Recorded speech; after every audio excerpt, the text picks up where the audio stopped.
솔로몬의 노래 중 노래라. 그 입의 키스로 내게 키스해 주기를 원합니다. 당신의 사랑이 포도주보다 좋기 때문입니다. 당신의 기름이 향기로워 좋습니다. 당신의 이름은 부어진 기름과 같습니다. 그러므로 처녀들이 당신을 사랑합니다. 당신의 곁으로 날 이끄소서. 우리로 달리게 하소서. 왕이 나를 그의 방으로 데려가셨습니다. 우리가 당신 안에서 기뻐하고 즐거워할 것입니다. 우리가 당신의 사랑을 포도주보다 더 기념할 것입니다. 그들이 당신의 사랑함이 마땅합니다. 예루살렘의 딸들아, 나는 까맣지만 아름답다. 게달의 장막처럼 솔로몬의 휘장처럼 아름답다. 내가 까무잡잡하다고 나를 흘겨보지 말라. 이는 해가 나를 그을렸기 때문이다. 내 어머니의 아들들이 내게 노하여 나를 포도원 지기로 삼았다. 그래서 내가 내 포도원을 돌보지 못하였다. 내 마음으로 사랑하는 당신이여, 당신이 어디서 양을 치는지, 당신이 정오에 어디서 양을 눕게 하는지 내게 말해주세요. 왜 내가 당신 동료들의 양떼 곁에서 스스로를 가린 자 같이 되어야 하나요? 여인 중에 어여쁜 자야, 만일 네가 알지 못하겠거든 양떼의 발자취를 따르라. 그리고 목자들의 장막 곁에서 내 염소 새끼를 먹이라. 내 사랑아, 내가 너를 파라오의 병거 중에 있는 줌마에 비하였다. 내 두 뺨은 따은 머리털로, 내 목은 구슬 목걸이로 아름답구나. 우리가 당신을 위해 은을 박은 금 장신구를 만들겠습니다. 왕이 그의 침대 소파에 있을 때 내 나드가 그 향기를 뿜어냈습니다. 내 사랑하는 자는 내게 내 젖가슴 사이에서 밤을 지새는 모략 향주머니입니다. 내 사랑하는 자는 내게 엔게디 포도원에 있는 고베라 송이입니다. 보라 아름답다 내 사랑아 보라 아름답다. 내 눈은 비둘기 같구나. 보십시오 아름답습니다. 내 사랑이여 진실로 잘생기셨습니다. 아 우리의 침상은 푸른 풀밭과 같습니다. 우리 집 들보는 백향목이고 우리의 석가래는 잣나무입니다. 나는 샤론의 수선화요 골짜기의 백합화입니다. 가운데 백합화처럼 내 사랑은 여자들 중에 있구나. 숲의 나무들 안에 있는 사과나무처럼 내 사랑은 남자들 중에 있군요. 내가 그의 그늘 안에 거하기를 심히 기뻐합니다. 그의 열매는 내 입에 달콤합니다. 그가 나를 포도주의 집으로 인도했습니다. 나를 향한 그의 의도는 사랑입니다. 당신들은 건포도로 내 기운을 북돋아 주세요. 사과로 나를 회복해 주세요. 내가 사랑 때문에 기진하기 때문입니다. 그가 왼팔로 내 머리를 보이셨습니다. 오른팔로는 나를 안아줍니다. 예루살렘의 딸들아, 내가 노루 또는 들사슴으로 너희를 맹세하게 한다. 사랑이 원할 때까지 사랑을 깨우지 말고 자극하지 말라. 보십시오. 내 사랑하는 자의 소리입니다. 그가 산을 뛰어넘고 언덕을 넘어옵니다. 내 사랑은 나 어린 사신 같습니다. 보십시오. 그가 우리 벽 뒤에 서서 창으로 들여다보고 창살을 통해 엿보고 있습니다. 내 사랑이 내게 말합니다. 나의 사랑, 나의 어여쁜 자야, 일어나 함께 가자. 보라, 겨울이 지나갔고 우기도 완전히 지나갔다. 꽃들이 땅에 피고 노래의 계절이 이르렀다. 햇비둘기 소리가 우리의 땅에서 들리는구나. 무화과 나무는 푼 열매를 내고 포도나무들의 꽃은 향기를 내뿜는 나의 사랑, 나의 어여쁜 자야, 일어나 함께 가자. 바위의 틈새, 낭떠러지의 은밀한 곳에 있는 내 비둘기야.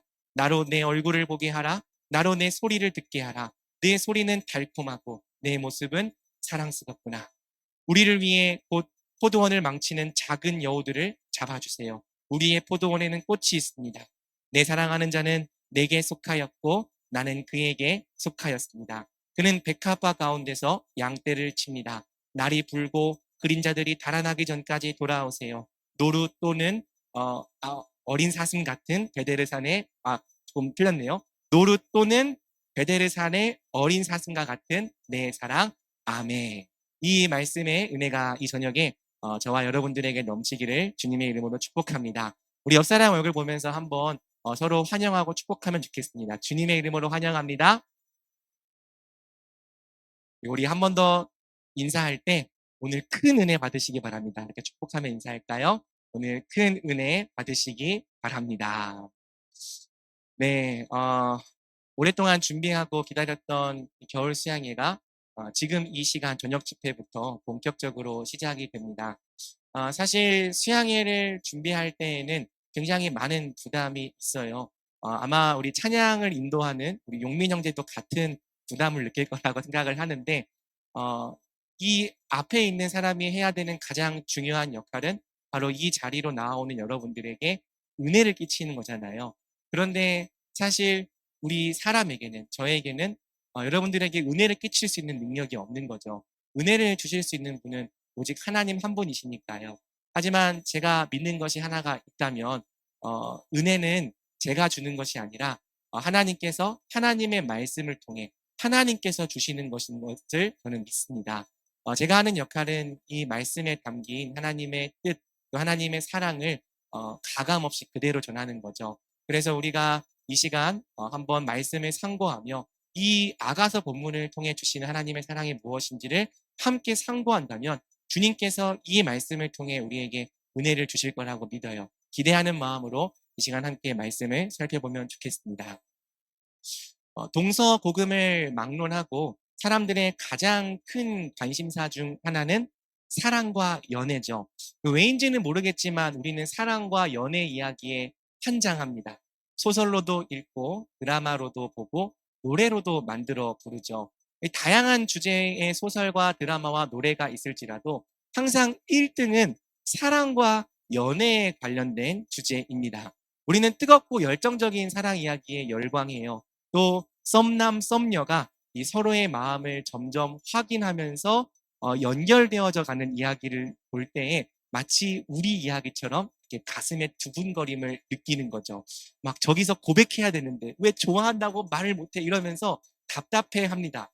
자기는 그 상황에서 못할 거면서 뭐 드라마나 소설 속의 주인공들을 보면은 왜 이걸 못하지라고 하면서 굉장히 안타까워하죠. 이 공감을 많이 하는 거고요. 또 감정이입도 잘 하는 것 같습니다. 우리는 사랑과 연애에 관심이 많아요. 또 언젠가는 우리 자신이 바로 이와 같은 사랑에 빠져보기를 은연중에 꿈꿔보기도 하죠. 놀라운 것은 성경에도 이와 같은 사랑 이야기, 연애 이야기가 있다는 것입니다. 심지어 뜨겁다 못해 야하기까지 한 사랑 노래가 성경에 있다는 거죠. 바로 우리가 이번 겨울 수양회 때 함께 공부할 아가서입니다.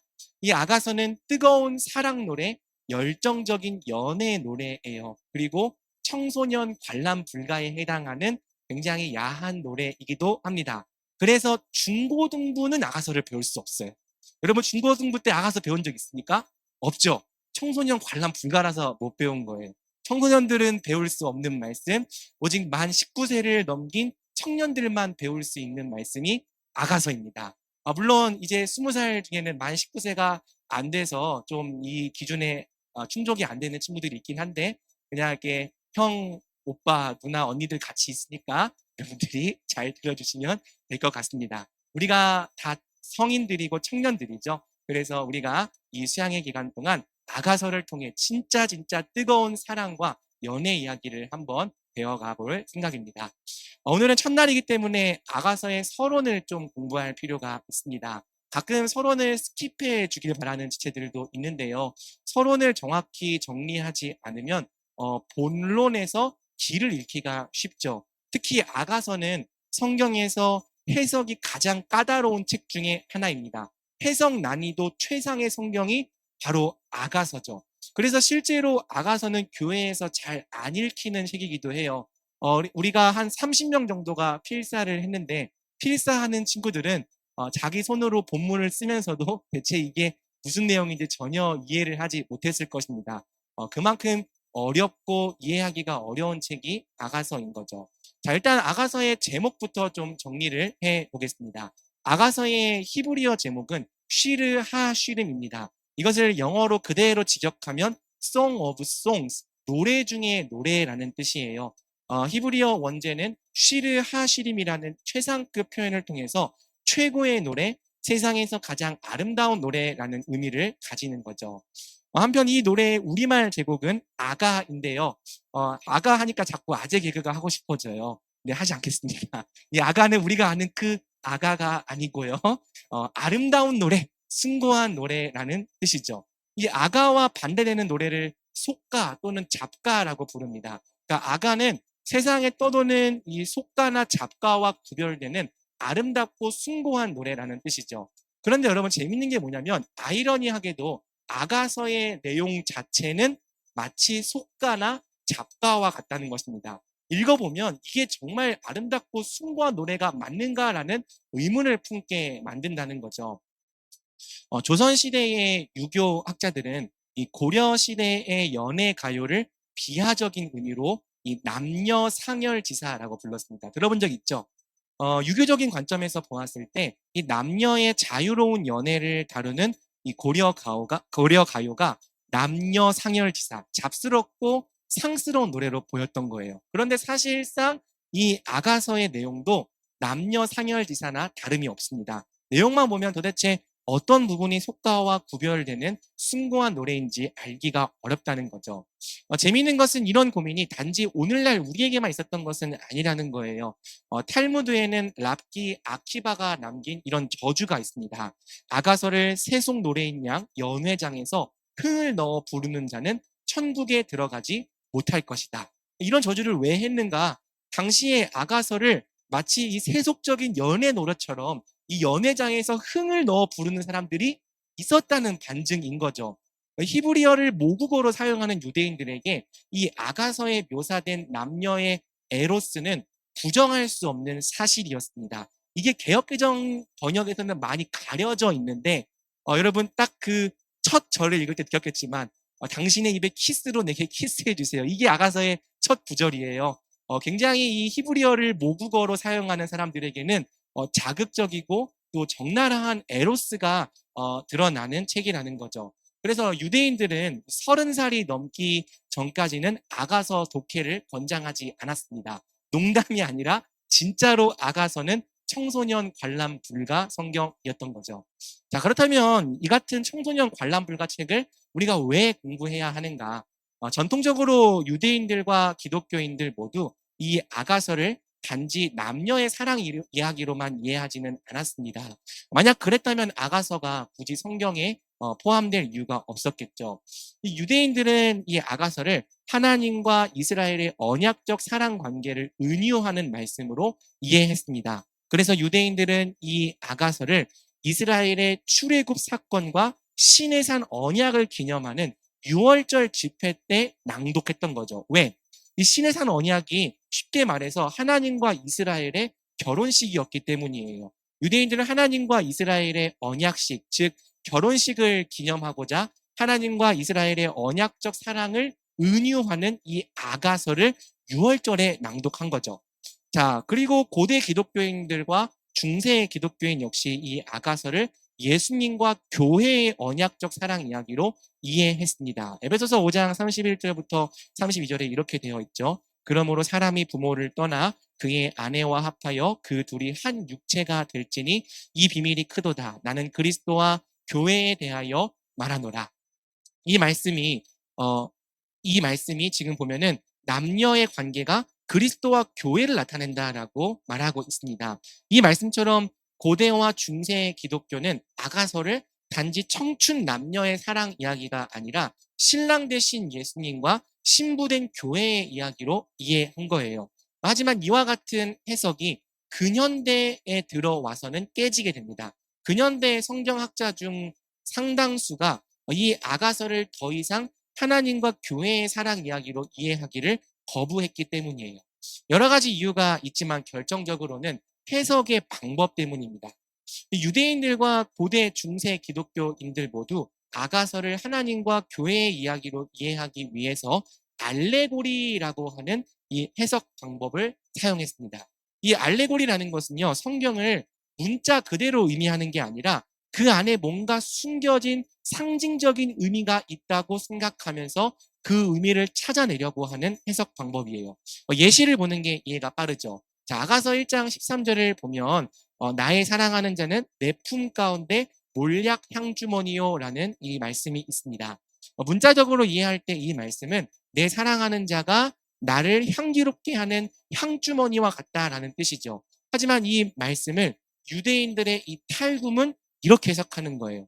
이 본문에서 여인의 가슴이란 이 언약궤의 두 손잡이를 지성소의 커튼이 감싸고 있는 모습이다.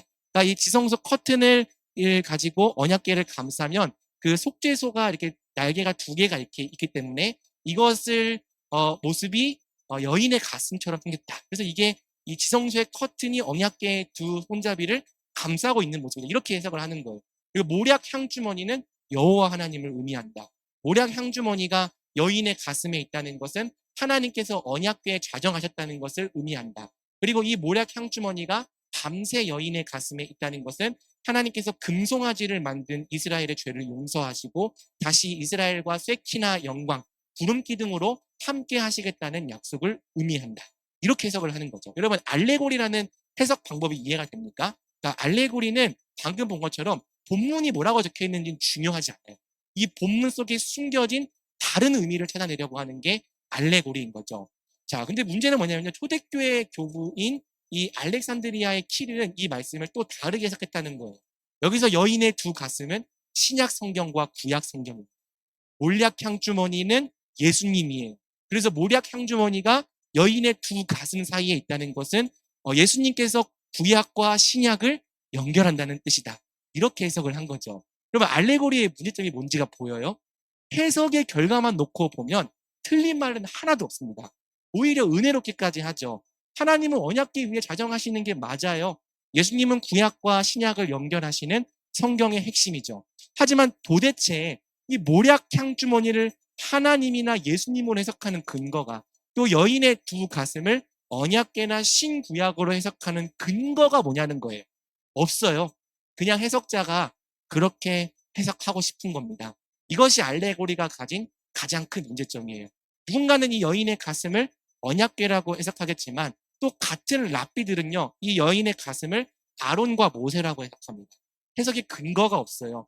귀에 걸면 귀걸이, 코에 걸면 코걸이가 되는 해석이 알레고리죠. 100명의 해석자가 있으면 100개의 해석이 나올 수 있는 게 알레고리입니다. 이와 같은 이유로 이 근현대 성경학자들은 알레고리적 해석으로 아가서를 읽는 것을 거부하는 거죠. 알레고리 해석만 거부하는 게 아니라 이 아가서가 하나님과 이스라엘의 사랑 이야기다, 또는 예수님과 교회의 사랑 이야기다라고 읽는 것 자체를 거부하는 거예요. 그러면 어떻게 아가서를 읽어야 되느냐? 아가서는 그냥 남녀의 아름다운 사랑을 가르치는 책이다, 이렇게 봐야 한다라고 주장하는 거죠. 하지만 아가서를 또 이렇게만 이해해버리면 아가서는 설교하기가 너무 어려운 책이 됩니다. 그리고 설교할 가치도 그렇게 많지 않은 책이 돼버려요. 아가서는 더 이상 연애 관계 세미나 또는 부부 관계 세미나를 위한 책, 그 이상 그 이하도 아니게 되는 거죠. 그리고 아가서를 단지 그렇게만 이해해버리면 1000년이 넘게 아가서를 하나님과 교회의 사랑 이야기로 해석해왔던 이 풍성한 해석 전통을 모두 다 무시하게 되는 겁니다. 자, 그렇다면 우리의 질문은 이거죠. 아가서를 알레고리가 아닌 정당한 방법으로 해석하면서도 하나님과 우리의 사랑 이야기로 읽을 수는 없는 걸까? 방법이 있습니다. 이를 위해서 우리는 먼저 종교개혁의 유산을 따라 아가서를 문자적인 해석으로 이해할 거예요. 그러니까 본문을 이해할 때 본문에 숨겨진 어떤 이 다른 의미를 찾아내려 하는 것이 아니라 그냥 그 문장이 나타내는 자연스러운 의미를 먼저 읽고 이해해 볼 거라는 거죠. 이렇게 이해할 때 우리는 아가서에서 사랑의 보편적인 원리와 본질을 발견할 수 있을 것입니다. 이 보편적인 원리와 본질이 중요해요. 왜냐하면 하나님의 사랑과 사람의 사랑이 본질적으로는 크게 다르지 않기 때문입니다. 요한일서 4장 8절을 보면 하나님은 사랑이시다라고 이야기를 하고 있죠. 오히려 사람의 사랑이 참 사랑의 원형이신 하나님의 사랑을 닮아 있고 하나님의 사랑에서 파생된 사랑이기 때문이에요. 사람과 사람 사이에 적용되는 사랑의 원리가 하나님과 사람 사이에도 똑같이 적용되는 거죠. 그리고 성경은 오히려 그 방향이 반대라고 말하는 겁니다. 사랑하는 자들아, 하나님이 이같이 우리를 사랑하셨은즉 우리도 서로 사랑하는 것이 마땅하도다. 무슨 뜻입니까? 하나님이 우리를 사랑하는 방식으로 우리도 서로를 사랑해야 한다. 하나님이 우리를 사랑하시는 사랑이, 또 우리가 하나님을 사랑하는 사랑이 사람과 사람 사이의 사랑에도 똑같이 적용된다는 거죠. 이는 아가서를 통해 정리된 이 사랑의 원리와 본질이 하나님과 우리 사이에도 그대로 적용될 수 있는 것을 의미하는 겁니다. 그리고 우리는 이렇게 도출된 이 사랑의 원리와 본질을 이 정경적인 해석과 부속사적인 해석이라는 방법을 통해서 하나님과 우리의 이야기로 연결시킬 거예요. 어려운 말이지만 아가서를 해석할 때 단지 아가서 하나로만 이해하는 것이 아니라 쉽게 말해 성경 전체를 가지고 이해해 보겠다. 성경 전체의 문맥과 스토리를 가지고 아가서를 이해해 보겠다라는 뜻인 거죠. 그러니까 이러한 해석 과정은 알레고리와 달리 정당한 해석 과정이 되면서도 아가서를 하나님과 우리의 이야기로 읽을 수 있게 하는 겁니다. 우리가 아가서를 배우려는 목적은 물론 연애를 잘하기 위해서일 수도 있겠지만 단지 그것만은 아닌 거죠. 바로 이 수양회의 주제처럼 하나님과 사랑에 빠지기 위해서인 것입니다. 한편 아가서를 읽기 위해 우리가 이해해야 될 한 가지 서론이 더 있어요. 바로 아가서의 장르 이해죠. 자, 조금만 더 힘내서 들어주길 바랍니다. 자, 아가서는 노래죠. 노래라는 것은 음율이 있는 시라는 의미이기도 합니다. 그래서 아까 우리가 축복송 부를 때 나의 사랑 이 말씀에 음율을 붙여서 실제로 불러본 거죠. 자, 그런데 아가서는 특이하게도 노래하는 사람이 계속 바뀌어요. 개역개정 성경에는요, 각 부분이 누구의 파트인지가 표기가 안 되어 있어서 이해하기 어렵지만 히브리어 성경을 보면은 각 부분이 누구의 노래인지를 확인할 수가 있습니다. 기본적으로 이 아가서의 주요 이 메인 가수는요, 한 남자와 한 여자입니다. 이 두 사람이 아가서의 주요 흐름을 담당하는 거죠. 이 두 사람은 본문 안에서 솔로몬과 술람미 여인으로도 설명이 됩니다. 또 아가서에는 특이하게도 중간중간 메시지나 주인공의 감정을 강조하기 위한 코러스가 있습니다. 이때 중요한 게 뭐냐면 코러스는 실제 이야기 속의 등장인물은 아니라는 거예요. 그러니까 여러분 우리가 연극을 할 때 무대 위에서 나와서 실제 연기를 하는 사람이 남자와 여자라면 코러스는 무대 위에는 보이지 않고 그냥 어디선가 노래소리만 들려온다. 이렇게 이해하면 가장 이 적절한 이해가 되는 거죠. 코러스는 이야기의 흐름에도 그렇게 큰 영향을 주지 않고요. 다만 감정과 장면을 보조시키는 역할만 하는 겁니다. 그러니까 말 그대로 코러스는 코러스인 거예요. 그래서 우리는 코러스로 등장하는 사람들에게 너무 많은 관심을 가질 필요는 없는 거죠. 남자와 여자의 대화 속에 갑자기 뜬금없이 코러스가 끼어들더라도 이것은 그냥 코러스지 이렇게 이해하고 넘어가면 됩니다. 그러니까 뮤지컬을 보러 가는 사람은 막 남자와 여자가 노래를 불러도 어디선가 막 코러스 화음이 나와도 저 화음 누가 불러주게 찾지 않잖아요. 그냥 하나의 작품으로 이해하는 것처럼 아가서를 볼 때도 그렇게 이해하면 된다는 거죠.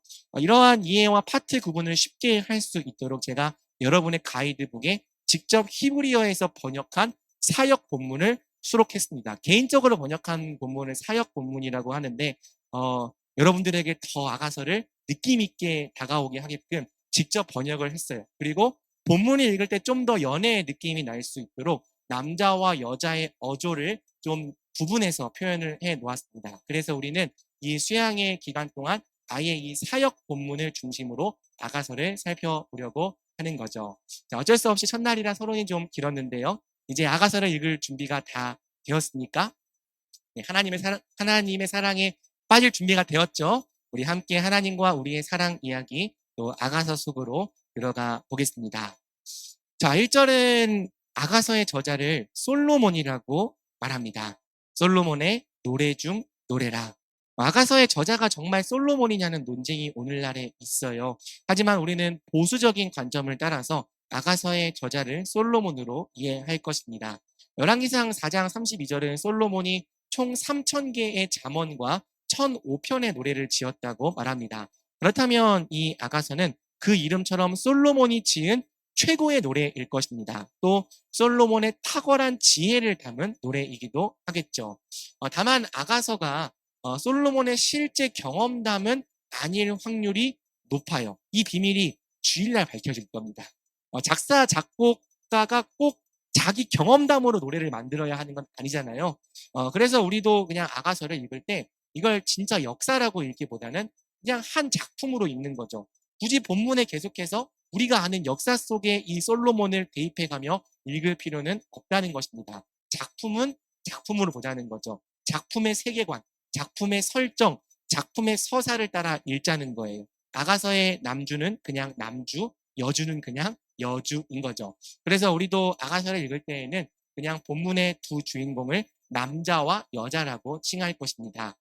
자, 2절에서 4절은 아가서의 프롤로그입니다. 가끔 어떤 드라마나 영화를 볼 때 맨 마지막 장면을 시작 부분에 짧게 보여주는 경우가 있죠. 그러니까 어떤 영화를 보거나 드라마를 볼 때 그 영화의 마지막에 나올 장면을 앞부분에 잠깐 보여주는 그런 기법이 있잖아요. 그 기법이 뭔지를 찾고 싶었는데 잘 모르겠더라고요. 근데 2절에서 4절이 바로 그런 경우입니다. 본격적인 서사가 시작되기 전에 아가서의 결론과 마지막 장면을 짧고 강렬하게 미리 보여주는 거죠. 우리 2절부터 4절까지를 함께 한 목소리로 읽어보겠습니다. 시작. 그 입에 키스로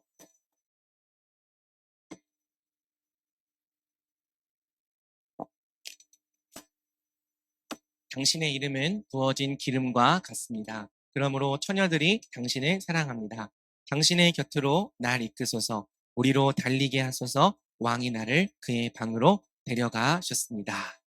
어, 그가 그 입에 키스로 내게 키스해 주기를 원합니다. 이게 아가서의 첫 문장이라고 했죠. 개역개정에는 내게 입맞추기를 원한다고 되어 있는데 사실 이 히브리인들에게 입맞춘다는 건 두 가지가 있어요. 그냥 이 인사할 때 나누는 이 가벼운 뽀뽀가 있고요. 또 우리가 아는 그 깊은 그런 게 있습니다. 근데 이 본문이 말하는 키스는요. 가벼운 뽀뽀가 아닙니다. 이 단어는 도저히 입맞춤으로 번역할 수가 없는 단어예요. 원문의 단어는 우리가 아는 그 키스입니다. 남녀가 정열적으로 나누는 키스. 바로 그 키스를 내게 해달라고 여자가 요청하는 거죠. 여자는 한 남자와 사랑에 빠졌어요. 그런데 놀랍게도 그 남자는 왕입니다. 왕과 사랑에 빠진 한 여자. 그녀가 바로 이 아가서의 여자 주인공이죠. 보통 이런 사랑은 신분의 차이 때문에 비극으로 끝나는 경우가 많은데요. 아가서는 감사하게도 해피엔딩입니다. 이 여자 주인공이 끝내 왕과 맺어지기 때문이죠. 왕이 나를 그의 방으로 데려가셨습니다. 여자 주인공은 한 왕과의 결혼에 꼴이 나는 거예요. 그리고 여자가 남자의 방에 들어가는 순간 코러스가 울려 퍼지는 것으로 프롤로그가 끝이 나는 거죠. 우리가 당신 안에서 기뻐하고 즐거워할 것입니다. 우리가 당신의 사랑을 포도주보다 더 기념할 것입니다. 그들이 당신을 사랑함이 마땅합니다. 코러스는 이 남자와 여자의 사랑을 기뻐하고 즐거워합니다. 그리고 이 위대한 사랑 이야기를 찬양해요. 아가서의 전체 이야기를 요약하면 결국 이 세 절입니다. 여자가 남자와 사랑에 빠졌다. 그래서 결국 결혼에 올인했다. 그런데 여러분 놀라운 것이 뭔지 아십니까? 바로 우리의 인생도 전체를 요약하면 바로 이 세 절과 같다는 거죠. 우리가 하나님과 사랑에 빠졌다. 또는 우리가 예수님과 사랑에 빠졌다. 그래서 결국 모든 고난과 시련을 이기고 예수님과의 결혼에 올인했다. 우리가 이 땅에서 보내는 시간은 바로 하나님을 만나고 예수님과 사랑에 빠지기 위한 시간인 겁니다. 그리고 모든 고난과 시련을 이기고 결국 예수 그리스도의 순결한 신부로 준비되기 위한 시간인 거죠. 성경이 증언하는 바는 우리가 이 모든 고난과 시련을 이겨내고 달려갈 길을 모두 마쳤을 때 예수님과 우리의 혼인식이 있다는 거예요. 우리가 즐거워하고 크게 기뻐하며 그에게 영광을 돌리세. 어린 양의 혼인 계약이 이르렀고 그의 아내가 자신을 준비하였으므로 아멘. 그 마지막 때 우리와 예수님의 혼인식이 이루어지는 거고요. 그때에는 하늘의 천군 천사들이 이 위대한 러브 스토리를 찬양하는 코러스가 되는 거죠. 이 천군 천사들 다 코러스가 되기 위해 창조된 사람들이 창조된 존재인 겁니다. 우리가 결혼할 때 옆에서 코러스 하라고 만들어진 존재들 천사들인 거예요. 이 천사들이 찬양할 겁니다. 그들이 당신을 사랑함이 마땅합니다. 그러므로 아가서의 프롤로그는요. 결국 우리 인생의 프롤로그 또는 프리뷰인 거죠. 우리가 다 하나님을 만날 거예요. 예수님과 사랑에 빠질 겁니다. 그리고 결국 예수님과의 결혼에 올인하게 될 겁니다. 이 위대한 러브 스토리가 바로 5절부터 본격적으로 시작되는 겁니다. 자, 이제 시간을 돌려서 과거로 이야기의 첫 부분으로 돌아갑니다. 5절은 아직 남자를 만나기 전의 여자의 모습을 우리에게 보여줍니다. 여자는 관중들을 향해 방백을 하는 것으로 자신을 소개하는 거죠. 우리 5절을 함께 읽어볼까요? 시작. 예루살렘의 딸들아, 나는 까맣지만 아름답다. 계달의 장막처럼 솔로몬의 휘장처럼 아름답다. 여자는 등장하자마자 자신의 아름다움을 주장합니다. 얘들아, 나는 까맣지만 예뻐. 나는 게달의 장막처럼 솔로몬의 휘장처럼 아름다워. 게달은 아라비아 사막에 거주하던 유목 민족이었는데요. 검정색 염소 가죽으로 장막을 만들었다고 합니다. 유대인들의 전통에 따르면 이 게달의 장막은 겉은 검고 울퉁불퉁해서 별로 예쁘지 않지만 이 안에는 보석과 진주로 화려하게 장식이 되어 있다고 해요. 또 솔로몬의 휘장이라고 할 때 휘장으로 번역될 이 예리오트는요, 이 검정색 염소 가죽으로 만들어진 성막의 휘장을 나타낼 때도 사용되는 단어입니다. 성막 역시 겉으로 볼 때에는 별로 아름답지 않지만 그 안으로 들어가면 황금빛의 아름다운 세계가 펼쳐지죠. 이 솔로몬의 휘장이 정확히 뭘 말하는지 알기는 어렵지만 게달의 장막과 솔로몬의 휘장 모두 검지만 아름다운 것을 의미한다고 볼 수 있는 거예요. 이렇게 보면 여자는 자존감이 아주 충만한 소녀죠. 난 까매도 예뻐. 난 블랙 미녀야. 난 게달의 장막처럼 솔로몬의 휘장처럼 아름다운 여인이야. 이 자기의 아름다움과 미모에 어느 정도 자신이 있는 사람처럼 보입니다. 하지만 6절을 보면 이 여자가 생각보다 그렇게까지 자신감이 넘치는 사람이 아니라는 사실을 알 수 있는 거죠. 뭐라고 말합니까? 내가 까무잡잡하다고 나를 흘려보지 말라. 이는 해가 나를 그을렸기 때문이다. 내 어머니의 아들들이 내게 노하여 나를 포도원 지기로 삼았다. 그래서 내가 내 포도원을 돌보지 못했다. 여자는 갑자기 내가 까무잡잡하다고 나를 흘겨보지 말라고 말하는 거예요. 이는 내가 햇볕에 타서 그런 거야 라고 변명을 덧붙이는 거죠. 뭘 알 수 있나요? 이 여자가 생각보다 자기 외모에 자신이 없는 겁니다. 외모에 또는 피부에 좀 컴플렉스가 있는 거죠. 자기의 까무잡잡한 피부를 별로 마음에 안 들어 하는 거예요. 또 시골 촌뜨기 같은 이 외양을 부끄러워하는 거죠. 그래서 나 예뻐, 나 아름다워 라고 말하면서도 계속 뭔가 변명을 덧붙이는 겁니다. 나 무시하지 마. 나 흘겨보지 마. 스스로를 방어하는 거죠. 그러면서 여자는 자기가 까매질 수밖에 없었던 이유를 이렇게 설명하는 거예요. 내 어머니의 아들들, 즉 오빠들이 나한테 화가 나서 나를 포도원지기로 삼았어. 그래서 내가 내 포도원을 돌보지 못한 거야. 그러니까 앞에 있는 포도원은 진짜 포도원을 말하는 거고 뒤쪽에 있는 포도원은 여자 자신을 가리키는 표현입니다. 이 아가서에서 포도원은 계속 여자를 상징하는 이 은유로 사용이 돼요. 포도원을 돌보느라 내 포도원을 지키지 못했다. 그러니까 즉 밭일하다가 내 외모를 잘 예쁘게 돌보지 못했다라는 뜻인 거죠.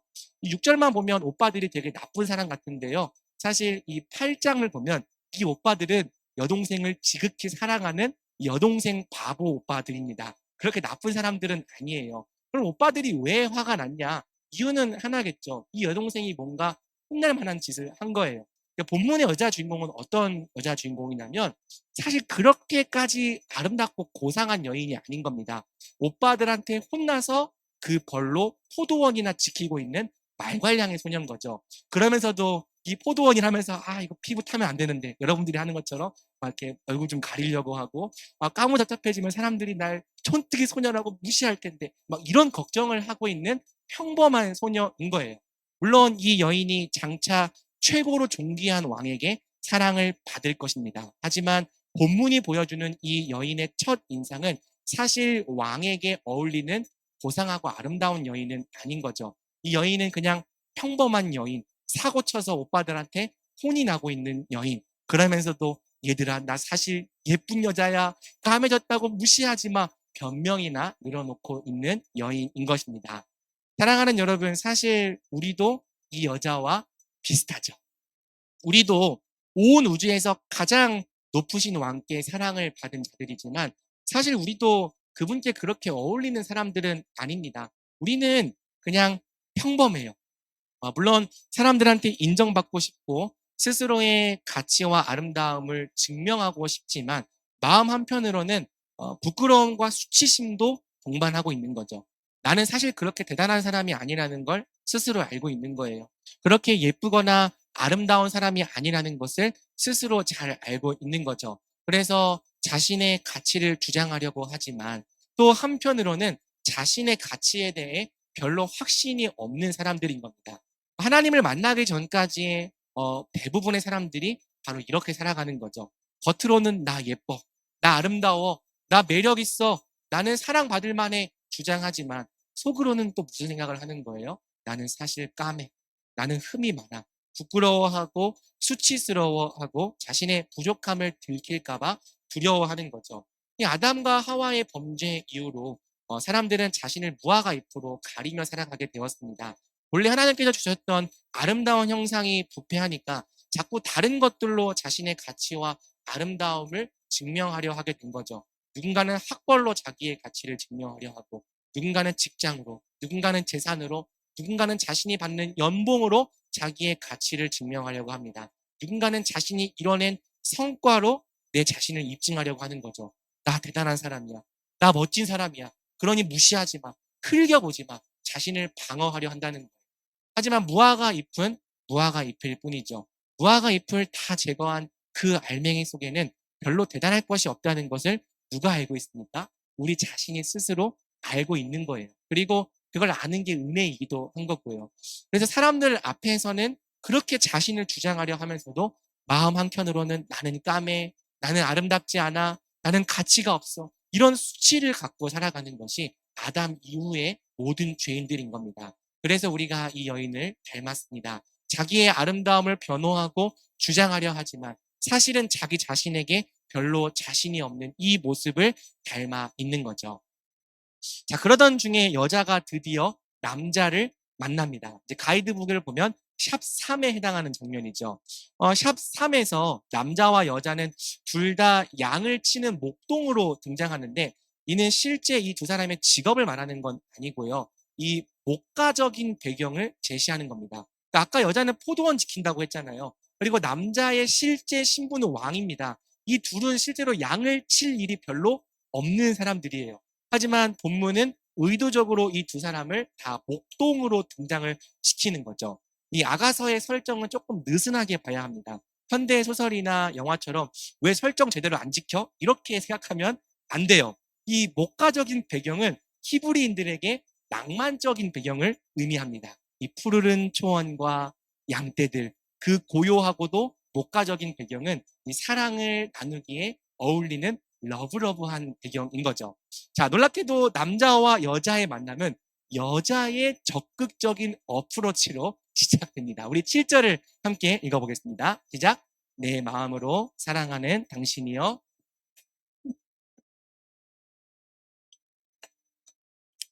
내게 말해 주세요. 왜 내가 당신 동료들의 양떼 곁에서 스스로를 가린 자 같이 되어야 하나요? 자, 작년에 루키도 그렇고 올해 아가서도 그렇고 이상하게 이 성경의 여자들은 무언가 이 당돌한 면이 있어요. 제가 군 생활하던 때 이 걸스데이의 여자 대통령이라는 노래가 나왔었는데 그때 여러분 몇 살이었습니까? 이 노래는 그 여자 대통령 분께서 끝이 별로 안 좋으셨기 때문에 비운의 노래가 되었지만 아무튼 가사가 이렇죠. 네가 먼저 다가가, 네가 먼저 해. 그러면 그냥 자체 묵음 처리를 해봤습니다. 뭐 오늘날에는 여자가 먼저 대시하고 여자가 먼저 고백하는 것이 그렇게까지 이상한 일은 아니지만 아가서는 무려 기원전 1000년의 책이죠. 약 3000년 전의 책입니다. 그 시대의 여자가 남자에게 먼저 대시한다? 굉장히 이 여자는 당돌한 면이 있는 거예요. 아무튼 여자는 남자가 마음에 들었습니다. 그래서 남자에게 다가가서 장난스럽게 말하는 거죠. 내 마음으로 사랑하는 당신이요. 이 말은 뭐 허니 뭐 이런 뜻? 당신 좀 마음에 드네요. 당신 좀 괜찮은데요. 라는 뜻입니다. 이어지는 뒷말이 더 중요한데요. 당신이 어디서 양을 치는지, 당신이 정오에 어디서 양을 눕게 하는지 내게 말해주세요. 이게 무슨 뜻입니까? 당신을 한 번 더 만나고 싶다는 거예요. 오늘날로 따지면 애프터를 신청한 거죠. 아마 여자와 남자는 양을 치던 중에 우연히 만났을 거예요. 그래서 이제 헤어지고 나면 다시 만나기가 어려울 수 있습니다. 왜? 그 시대에는 휴대폰도 없고 GPS도 없잖아요. 그러니까 이리저리 옮겨 다니며 양을 치는 목동들끼리 서로 연락을 주고받을 방법이 없습니다. 그래서 여자가 물어보는 거죠. 당신 주로 어디서 양 치세요? 정오쯤 되면 어디에 양을 눕게 하세요? 내게 말해주세요. 여자의 의도가 보입니까? 당신이 양치고 있는 그곳으로, 당신이 양을 눕게 하는 그곳으로 내가 가고 싶다는 거예요. 그러니까 말해달라는 거죠. 당신을 또 만날 수 있는 방법을. 그러면서 여자가 남자에게 협박 아닌 협박을 합니다. 왜 내가 당신 동료들의 양떼 곁에서 스스로를 가린 자 같이 되어야 하나요? 이건 무슨 뜻일까요? 만약 당신이 내게 말해주지 않는다면 내가 이 사람 저 사람 물어보면서 당신을 찾아다닐 거라는 거예요. 그러면 당신의 동료들이 당신을 찾아다니는 나를 보면서 좀 이상한 여자 아니야? 라고 나를 이상한 여자 취급을 할 거라는 거죠. 당신, 내가 그런 이상한 여자로 취급받아도 괜찮겠어요? 그러기 싫으면 어디로 가야 당신을 만날 수 있는지 알려주세요. 여자는 아주 당돌하고 적극적으로 남자에게 애프터를 신청한 거죠. 그렇습니다. 사랑하는 여러분. 사랑은 어느 날 갑자기 찾아오죠. 특별히 하나님과 우리의 사랑도 어느 날 갑자기 찾아오는 겁니다. 사실 교회를 그렇게 오래 다녔어도 한 번도 하나님을 만나본 적이 없는 사람은 그분께 별로 관심이 없어요. 만난 적이 없으니까요. 하지만 딱 한 번이라도 그분을 만나는 순간, 그분을 경험하는 순간 우리는 그분을 또 만나고 싶다, 또 경험하고 싶다 생각하게 되는 거죠. 어떤 사람들은 말씀을 듣다가 하나님을 만납니다. 말씀 속에서 무언가 세상에서는 경험해보지 못했던 따스함을, 위로를 경험하는 거죠. 어떤 사람은 찬양을 부르다가 하나님을 경험해요. 전에는 그냥 아무 의미 없이 노래로만 불렀었는데 어느 순간 정말 그 노래가 내 고백이 되고 하나님의 함께 계심을 찬양 가운데 경험을 하는 거예요. 어떤 사람은 기도하다가 하나님을 만나기도 하는 거죠. 그 놀라운 임재 속에서 전율하는 겁니다. 또 상당수의 사람들이 바로 이런 수양회 가운데 하나님을 만나요. 그래서 자꾸 오라고 하는 거예요. 왜? 이 수양회는 하나님을 만나기 아주 좋은 기회니까요. 아무튼 이 하나님을 경험한 사람들의 갈망은 한결같습니다. 그분을 또 만나고 싶다. 그분을 또 경험하고 싶다. 말씀 속에서 느꼈던 그 따스함을, 찬양 속에서 경험했던 그 위로를, 기도하면서 경험했던 그 충만한 기쁨과 만족, 하나님의 임재를 또 한 번 느끼기 원하는 거죠. 하지만 의외로 같은 방법으로 하나님을 또 만나는 게 쉽지가 않아요. 다시 한번 느끼기 원하는데, 다시 한번 경험하기 원하는데 잘 되지 않더라는 거죠. 그래서 이런 수양회에서 큰 은혜를 받았다가도 일상으로 돌아가면 우리의 마음이 금방 메마르는 거 아닙니까? 우리의 마음이 금방 침체되고 척박해지는 거 아니에요? 다시 하나님 만나고 싶어요. 다시 하나님을 경험하고 싶어요. 그런데 그게 생각만큼 잘 안 되더라는 거죠. 이게 우리 모두의 고민이자 또 어려움이라는 겁니다. 어쩌면 오늘 여러분이 이 수양회로 나온 것도 하나님을 다시 한번 만나고 싶어서일 수 있는 거죠. 자, 여자가 이 질문을 했어요. 어떻게 하면 당신을 다시 만날 수 있습니까? 그런데 그 대답이 굉장히 특이합니다. 우리 8절을 함께 읽어볼까요? 시작. 여인 중에 어여쁜 자야, 만일 네가 알지 못하겠거든 양떼의 발자취를 따르라. 그리고 목자들의 장막 곁에서 내 염소 새끼를 먹이라. 남자가 정중하게 대답합니다. 여인 중에 어여쁜 자야. 이 말은 오늘날로 치면 예쁘나 정도가 되겠죠? 아까 뭐 어여쁜 자야가 몇 번 나왔는지 맞추는 문제도 있었는데 뭐 예쁘나 정도가 되겠습니다. 여인이 기대했던 대답은 남자가 어디서 양을 치는지 알려주는 거잖아요. 남자가 어디서 양을 쉬게 하는지 그 장소를 알려주는 거잖아요. 하지만 남자는 마치 이 수수께끼 같은 대답을 내놓는 거죠. 네가 알지 못하겠다면 양떼의 발자취를 따라오라. 그리고 그 길을 따라오며 너도 내 염소 새끼를 먹이라. 무슨 말입니까?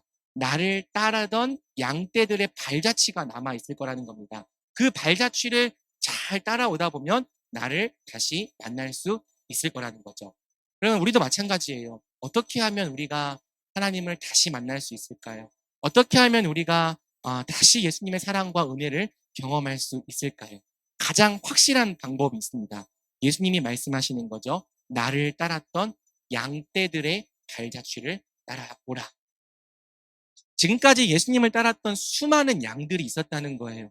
그들은 단지 예수님을 따르기만 했을 뿐 아니라 그분께로 가는 수많은 발자국들을 남겼다는 거죠. 그들이 예수님을 만났던 방법이, 그들이 예수님을 따랐던 길이 오늘날의 우리에게 전해져 온 겁니다. 책으로 전해져 왔고, 전통으로 전해져 왔고, 문화로 전해져 온 거예요. 우리 믿음의 선배들이 예수님을 만나고 예수님을 따르는 그 발자국들을 아주 선명하게 남겨준 거죠.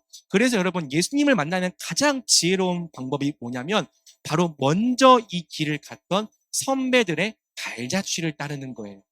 지금은 비록 하늘에 계시지만 그분들이 이 땅에 살아 계실 때 남겼던 수많은 책들이 우리에게 도움이 될 수 있겠죠.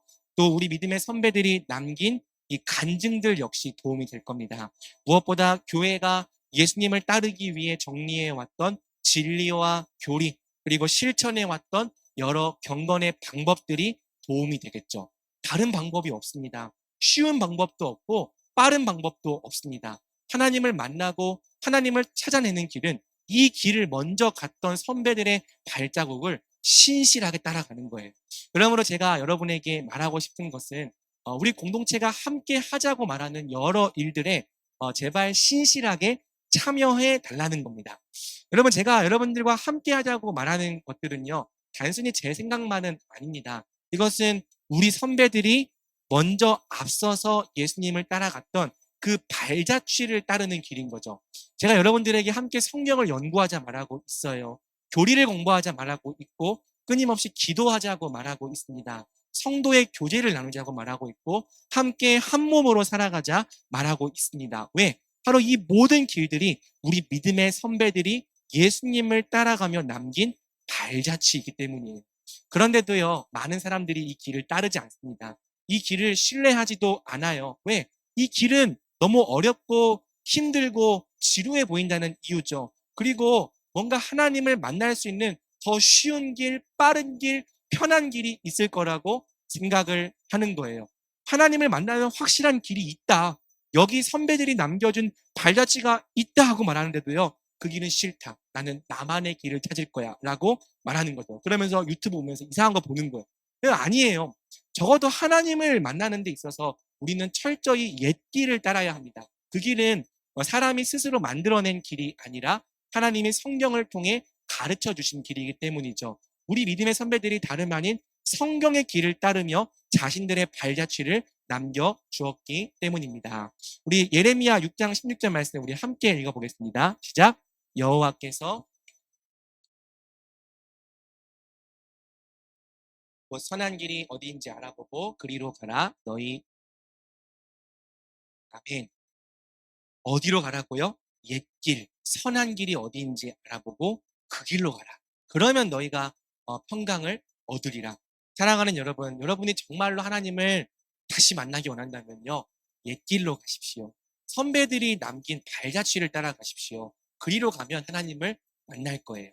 평강을 얻을 것입니다. 특별히 예수님은 이 발자취를 따를 때 우리도 우리의 어린 염소 새끼를 먹이라고 말씀하시죠. 그러니까 우리는요, 앞서간 양떼들의 발자취를 따르는 자이면서 또한 우리에게 맡겨진 어린 영혼들을 먹이는 자이기도 한 겁니다. 이 땅에 남겨진 모든 성도들이 바로 이러한 삶을 살아가는 거죠. 앞서간 양떼들의 발자취를 따르면서 동시에 맡겨진 우리의 영혼들을 먹이는 삶.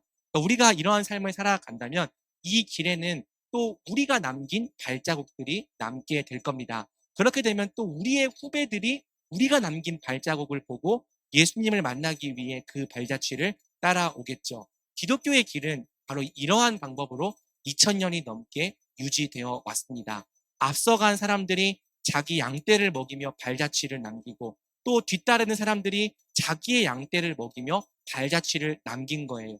이렇게 하나님을 만나는 길은 2000년간 단 한 번도 사라지지 않고 오히려 더 선명한 길이 되어서 오늘 우리에게로 전해져 내려온 거죠. 우리는 앞서간 양떼들의 발자취를 따르며 또한 맡겨진 양떼를 먹이는 자입니다. 그러니 앞서간 양떼들을 따르며 여러분도 여러분의 자리에서 맡겨진 영혼들을 사랑하고 돌보는 자가 되십시오. 그렇게 이 길을 계속해서 따르다 보면 우리는 결국 우리가 사랑하는 분을 다시 만나게 될 것입니다. 자, 9절부터는 이제 여자를 향한 남자의 사랑 고백이 시작됩니다. 여자만 남자를 마음에 들어 한 게 아닙니다. 남자도 여자가 마음에 들었어요. 그래서 남자도 이제 여자를 부르는 호칭을 바꿉니다. 아까는 뭐라고 불렀죠? 여인 중에 어여쁜 자야. 그런데 호칭이 바뀌어요. 뭐죠? 내 사랑아. 그러면서 여자를 향한 이 여러 칭찬들을 쏟아놓기 시작하죠. 내 사랑아, 내가 너를 파라오의 병거 중에 있는 줌마에 피하였다. 내 두 뺨은 따은 머리털로 내 목은 구슬 목걸이로 아름답구나. 파라오의 병거 중에 있는 줌마는 화려하게 장식된 말을 말합니다. 아, 너는 마치 파라오의 병거 중에 있는 준마, 최고로 아름답고 화려하게 장식된 말과 같구나. 사실 본문을 보면 여자가 그렇게 엄청난 치장을 하고 있는 건 아니에요. 10절을 보면 그냥 머리를 좀 따았을 뿐입니다. 그리고 구슬 목걸이를 하나 하고 있을 뿐이죠. 하지만 그 모습이 남자의 눈에는 너무나도 매력적으로 보였습니다. 예뻐 보였어요. 그 따은 머리, 그 구슬 목걸이 하나가 최고로 화려하게 장식된 준마와 같이 보인 거죠. 남자의 눈에는요, 따은 머리카락이 뒤로 보일랑 말랑하는 이 두 뺨도 너무 예뻐 보이는 거고요. 구슬 목걸이로 살짝 치장되어 있는 그 목도 너무 예쁜 겁니다. 그래서 이 남자가 자기의 솔직한 마음을 표현해요. 내 사랑아, 너 정말 예쁘구나. 콩깍지가 제대로 씌인 거죠. 자, 이때 갑자기 뜬금없이 코러스가 들려옵니다. 코러스 들려면 그냥 무시하라고 했죠. 우리가 당신을 위해 은을 박은 금 장신구를 만들겠습니다. 이 코러스는 등장인물이 아니에요. 다만 분위기를 고조시키는 역할을 하는 거죠. 그러니까 남자가 이 여자를 예뻐하고 이 여자의 소박한 장신구를 마음에 들어 하니까 어디선가 소리가 들려와서 당신이 마음에 들어 하신다면 우리가 당신과 이 여인을 위해 더 아름다운 장신구를 만들어 드리겠습니다. 이런 코러스가 들려오는 겁니다. 남자가 자기 마음을 고백하자 이제 여자도 자기 마음을 더욱 적극적으로 표현하기 시작하죠. 12절부터 14절인데요. 제가 목이 아파가지고 계속 여러분들에게 좀 읽어달라고 하고 있습니다. 혹시 모니터 조금만 올려줄 수 있을까요? 우리 12절부터 14절을 여러분들이 함께 읽어주시면 감사하겠습니다. 시작!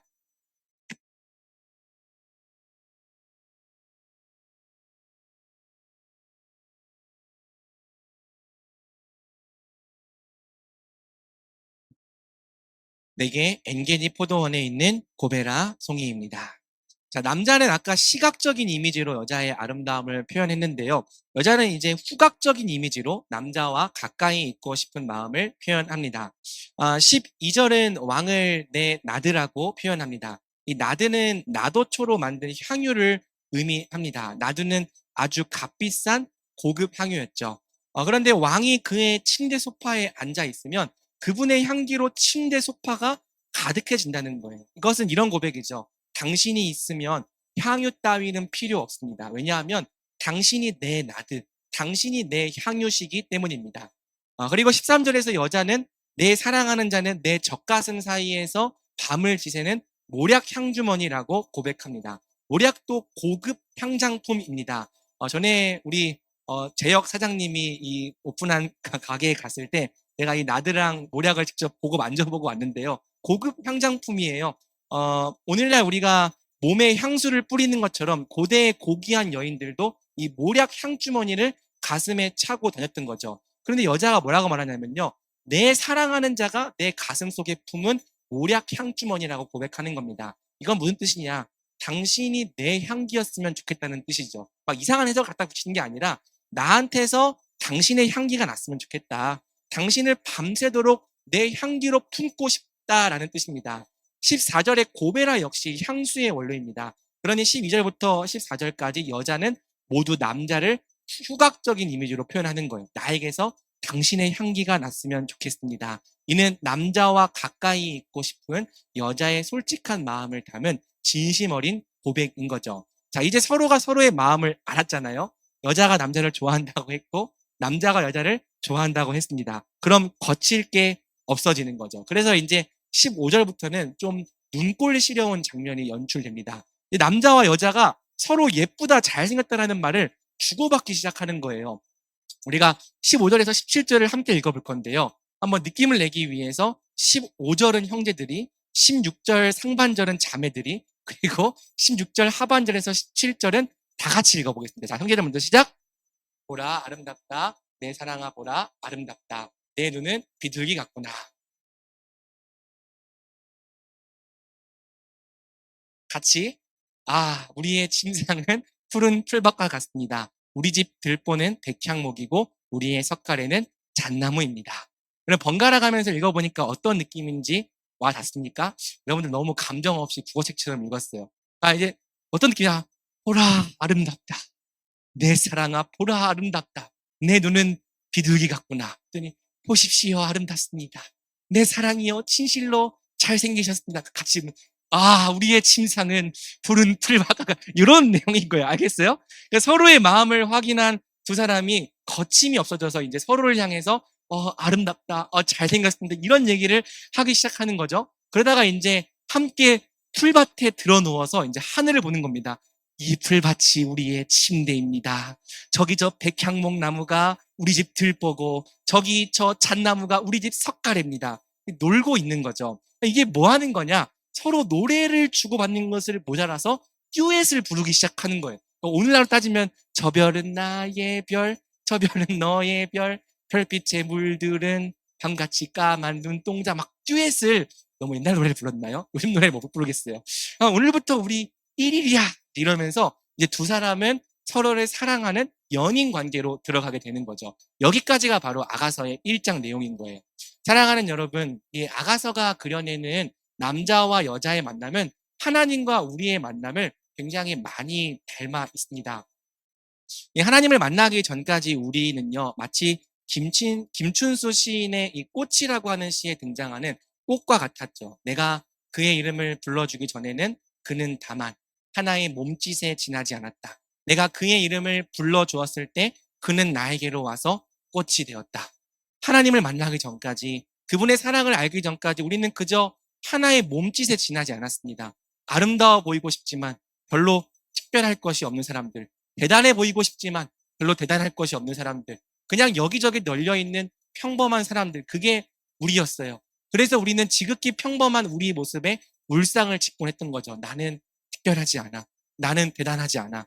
하지만 하나님을 만날 때 우리는 특별해졌습니다. 사실 우리가 바뀐 건 별로 없어요. 하지만 하나님께서 우리를 예쁘다고 말씀해 주시는 거죠. 하나님께서 우리를 사랑스럽다고 말씀해 주시는 거죠. 그분의 사랑 안에서 갑자기 평범했던 우리가 너무나도 특별한 존재가 되기 시작하는 겁니다. 하나님은 가장 평범하고 수수한 우리를 향해 아름답다고 말씀해 주십니다. 특별하다고 말씀해 주시고요. 사랑스럽다고 말씀해 주세요. 이 위대한 사랑에 반응할 때, 이 위대한 사랑을 내 것으로 받아들일 때 우리가 비로소 꽃이 되는 거예요. 그 누구보다도 특별하고 존귀한 존재가 되는 거죠. 하나님의 향기를 내뿜는 사람이 되는 겁니다. 한편 하나님의 사랑 고백을 듣게 되면 우리도 하나님께 사랑을 고백하고 싶어지죠. 하나님과 우리의 사랑은요, 한 방향이 아니라 쌍방향으로 이루어지게 되는 거예요. 하나님만 우리를 사랑한다 고백하시는 게 아니라 우리도 날이 갈수록 하나님께 사랑을 고백하게 되는 거죠. 아침에 일어날 때마다 하나님 좋은 아침이에요. 오늘도 하나님 사랑합니다. 저와 함께 해주세요. 고백하기 시작하는 겁니다. 하루 종일 입에서 찬양이 흘러넘치는 거죠. 주님의 높고 위대하심을 내 영혼이 찬양하네. 그리고 그렇게 고백하다 보면 어느 순간부터 마음에 감동이 오기 시작합니다. 나도 널 사랑한다 라고 말씀하시는 하나님의 음성이 들려오는 것만 같아요. 먹든지 마시든지 무엇을 하든지 하나님의 임재가 느껴지고 하나님이 함께 하시는 것처럼 느껴집니다. 하나님의 사랑과 하나님의 숨결이 굉장히 가깝게 느껴져요. 아침부터 저녁까지 하나님에 대한 사랑이, 또 하나님에 대한 생각이 끊이질 않는 거죠. 무슨 일이 벌어진 겁니까? 바로 하나님과 사랑에 빠진 거죠. 하나님과 새로운 관계를 갖게 된 거예요. 여러분, 이 순간이 바로 우리 인생의 전환점이 되는 겁니다.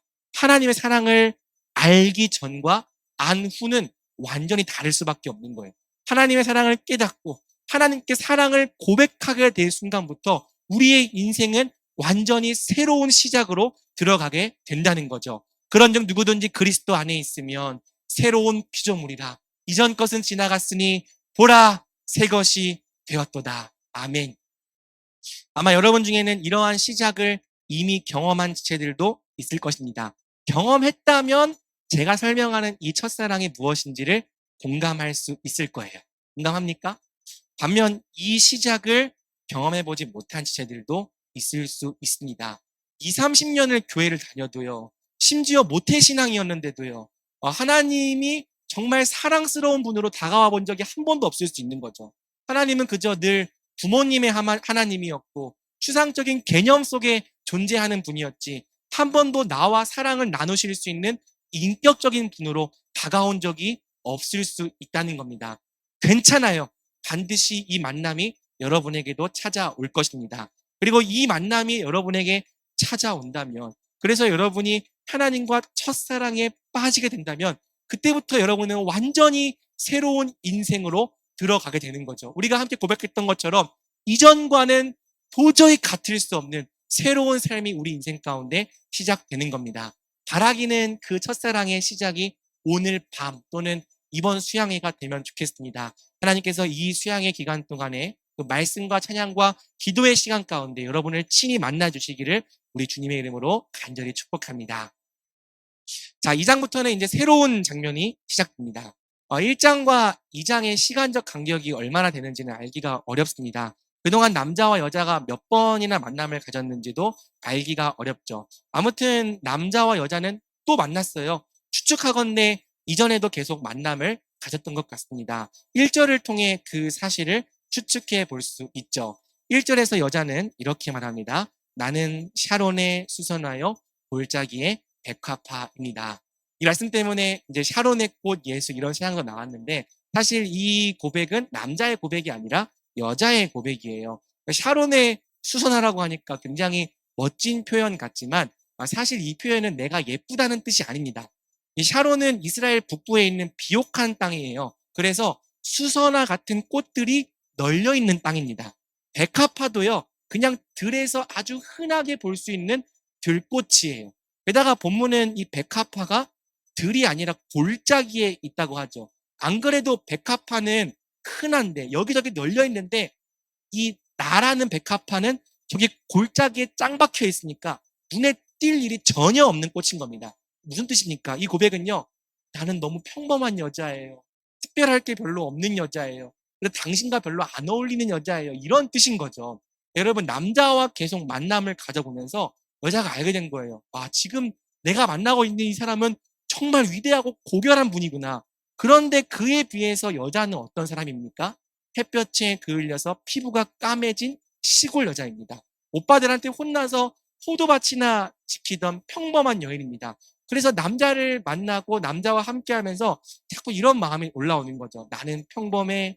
나는 특별하지 않아. 나는 저기 저 들에 널려있는 흔해 빠진 꽃 중에 하나 같은 여자야. 나는 저분과 어울리지 않는 여자야. 여러분, 우리도 사실 이런 마음을 가지죠.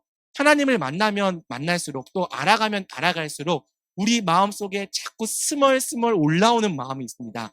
바로 거룩하신 하나님에 비하면 우리가 너무나도 보잘것이 없는 죄인이라는 거예요. 분명 우리가 고백하는 하나님은 위대하십니다. 하나님은 영광스러워요. 하나님은 아름답고 하나님은 거룩하십니다. 그분은 우리가 흠모하기에 합당한 분이 맞죠. 그런데 우리는 어떻습니까? 우리는 죄인이잖아요. 그것도 매일 넘어지고 또 넘어지는 죄인이잖아요. 우리는 거룩하지 않습니다. 우리는 착하지 않아요. 겉으로는 웃고 있어도 속에는 온갖 더러운 생각들이 가득한 죄인입니다. 경건하지도 않고요. 선하지도 않고요. 아름답지도 않아요. 게다가 우리는 평범하죠. 뭐 하나 잘난 게 없습니다. 외모도 그냥 그렇고 특출난 재능도 없습니다. 위대하신 하나님에 비하면 우리는 너무나도 보잘것없는 평범한 사람들, 그냥 어디에나 널려 있을 법한 사람들인 거죠. 그래서 하나님을 만나면 만날수록 자꾸 우리 마음속에 의외로 이런 마음이 올라오는 거예요.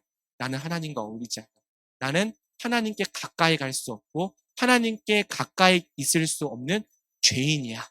자, 그런데 여러분, 여자가 이렇게 말할 때 남자가 뭐라고 말해주시는지를 함께 봅시다. 우리 2절 함께 읽어보겠습니다. 시작. 여자들 중에 내 사랑은 가시나무 가운데 백합화 같구나. 자, 아까 여자는 뭐라고 말했죠? 나는 저기 널려있는 꽃 중에 하나 같은 사람. 저기 들에, 아니 들도 아니라 골짜기에 짱 박혀있는 백합화 같은 여인인데 이렇게 얘기했는데요. 남자가 뭐라고 얘기하냐면요. 여자들 중에 내 사랑은 가시나무 가운데 백합화 같구나. 무슨 뜻입니까? 내 눈에 다른 여자는 다 가시나무로 보이고 너만 백합화로 보인다는 뜻입니다. 내 눈엔 너만 백합화야. 너는 들판에 피어있는 수많은 백합화 중에 하나가 아니라 가시나무 가운데 홀로 피어있는 찬란한 백합화야. 이걸 이제 현대판 고백으로 바꾸면 내 눈에는 너만 컬러로 보여. 뭐 그런 뜻이 될 수 있겠죠. 다른 거 다 흑백인데 너만 이 컬러로 보여. 뭐 이런 고백인 겁니다. 남자에게 여자는요, 수많은 백합화 중에 하나가 아닌 거예요. 수많은 여자들 중에 하나도 아닌 거죠. 남자의 눈에는 여자가 특별한 겁니다. 마치 가시나무가 가득한 그 밭에 홀로 피어있는 백합화처럼 보이는 거죠. 또 온통 흑백인 세상 속에 홀로 컬러로 이렇게 돌아다니는 그런 아름다운 여자로 남자의 눈에 보이는 겁니다. 그래서 남자가 고백하는 거죠. You are special. 너는 내게 누구보다 특별한 사람이야. 내 눈엔 너밖에 안 보여. 사랑하는 여러분, 이것이 하나님께서 우리에게 들려주시는 사랑 고백임을 믿으시기 바랍니다. 하나님, 저 너무 평범해요. 저는 하나님께 어울리지 않는 죄인이에요. 우리가 이렇게 실망할 때 하나님은 뭐라고 말씀하십니까? 맞아, 네가 좀 평범하긴 하지. 별 볼 일이 없긴 하지. 우리 하나님은 티 좋은 거예요, 여러분. 죄송합니다. 아무튼 우리 하나님은요, 이 공감 능력이 좋으세요. 그래서 하나님께서 맞아, 네가 좀 평범하긴 하지. 그렇게 말씀하지 않으십니다. 오히려 하나님 뭐라고 말씀하십니까? You are special. 너는 특별해. 내 눈엔 너만 보인단다. 너의 눈, 너의 입, 너의 말, 너의 행동, 너의 모든 걸 내가 사랑한단다. 이것이 우리를 향한 하나님의 사랑 고백인 거죠. 스바냐 3장 17절은 말합니다. 너희 하나님 여호와가 너희 가운데 계시니 그는 구원을 베푸실 전능자이시라. 그가 너로 말미암아 기쁨을 이기지 못하시며 너를 잠잠히 사랑하시며 너로 말미암아 즐거이 부르며 기뻐하시리라 하리라. 하나님은 우리를 향해 기쁨을 항상 표현하시며 우리로 말미암아 기쁨을 이기지 못하시는 분인 거죠. 뭐 또 우리가 이렇게 생각할 수도 있어요. 에이, 하나님, 당신께는 자녀가 많잖아요. 저는 그냥 수많은 자녀 중에 하나잖아요. 솔직히 저 한 사람은 하나님께 있어도 없어도 그만이잖아요. No, 절대 그렇지 않아요. 물론 하나님께 자녀가 많은 건 사실이지만 우리는 결코 수많은 자녀 중에 하나가 아닙니다. 하나님은요, 우리 한 사람 한 사람을 다 이름으로 부르셔요. 그리고 한 사람 한 사람을 마치 독생자와 같이 특별하게 대우하시는 거죠. 여러분, 이건요, 자녀를 낳아보면 금방 알게 되는 일입니다. 여러분, 제게 아들이 둘이 있다고 해서 하나 정도는 없어도 되는 게 아니잖아요. 아들이 둘일지라도 하임이는 하임이고 하랑이는 하랑이 하랑이잖아요. 그러니까 하임이가 하랑이를 대체할 수 없고요. 하랑이가 하임이를 절대 대체할 수 없죠. 마찬가지라는 거예요. 하나님께도 여러분은 단 한 사람인 거예요. 여러분을 대체할 수 있는 사람은 아무도 없습니다. 그래서 여러분 중에 단 하나라도 빠진 세상은 그분께 아무 의미가 없는 거죠. 예수님은 수많은 군중들을 위해 죽으신 것이 아닙니다. 예수님은 우리 한 사람 한 사람을 위해 죽으셨어요. 저 강호경이라는 사람을 위해 죽으셨고 또 여러분이라고 하는 사람을 위해 죽으셨습니다. 우리 모두는요, 다 하나님께는 단 하나밖에 없는 가장 소중한 자녀들인 거죠. 남자의 이 고백을 들을 때 여자가 살아납니다. 그래서 여자도 남자에게 똑같은 고백을 돌려주죠. 남자들 중에 내 사랑은 숲의 나무들 가운데 있는 사과나무 같군요. 무슨 뜻입니까? 제가 가시나무 가운데 백합화라면 당신은 숲의 나무들 가운데 사과나무십니다. 쉽게 말해 당신도 특별하다는 거예요. 그리고 여자는 여기에 한마디를 덧붙입니다. 내가 그의 그늘 안에 거하기를 심히 기뻐합니다. 그의 열매는 내 입에 달콤합니다. 여자는 남자를 사과나무로 비유한 다음에 내가 당신의 그늘 안에 있고 싶습니다. 내가 당신의 열매를 먹고 싶습니다. 라고 말하는 거죠. 여자는 이제 완전히 회복되었습니다. 자기가 진정 거해야 할 곳이 어디인지를 발견하게 되었어요. 이 남자의 그늘 안에 있으면 여자는 행복합니다. 이 남자의 사랑을 받으면 여자는 특별합니다. 그래서 여자는요, 이제 내가 다른 곳으로 가지 않겠다고 말하는 거예요. 오직 이 남자의 그늘 안에, 이 남자의 사랑 안에만 거하겠다고 말하는 거죠.